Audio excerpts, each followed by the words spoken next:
Nous allons chercher maintenant à intégrer les informations qui sont contenues dans cette matrice qui nous disent voici les points sur lesquels la valeur du stock est la plus importante et sur lesquels vous avez le plus de jours de stock, avec celle qui nous donne le détail pour une référence donnée de l'évolution du stock et des consommations.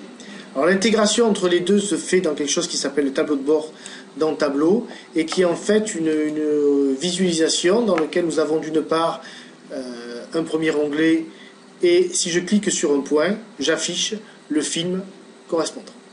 Alors comment ça se passe, comment ça se construit?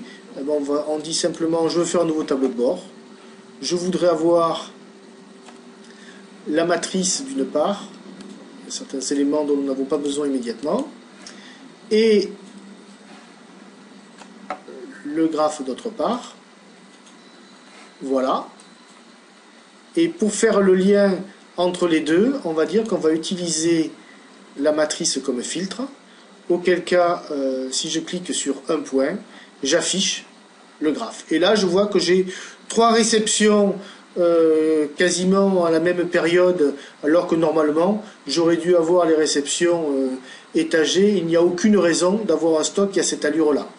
Sauf si la taille de l'eau, effectivement, elle est de ce niveau-là et que c'est le fournisseur qui avait fractionné.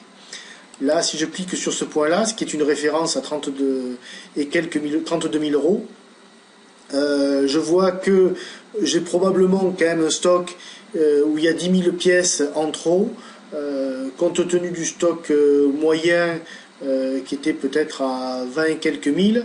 Ça veut dire que je peux probablement diviser par 2 le stock et gagner 15 à 20 000 euros rien qu'en pilotant mieux cette référence. Le tableau de bord plus complet nous permet ensuite éventuellement de zoomer, c'est-à-dire qu'une fois qu'on aura travaillé les très fortes rotations, on peut dire je ne veux voir plus que des pièces qui sont entre 10 000 euros et 100 jours, et en recliquant sur des points, continuer les analyses.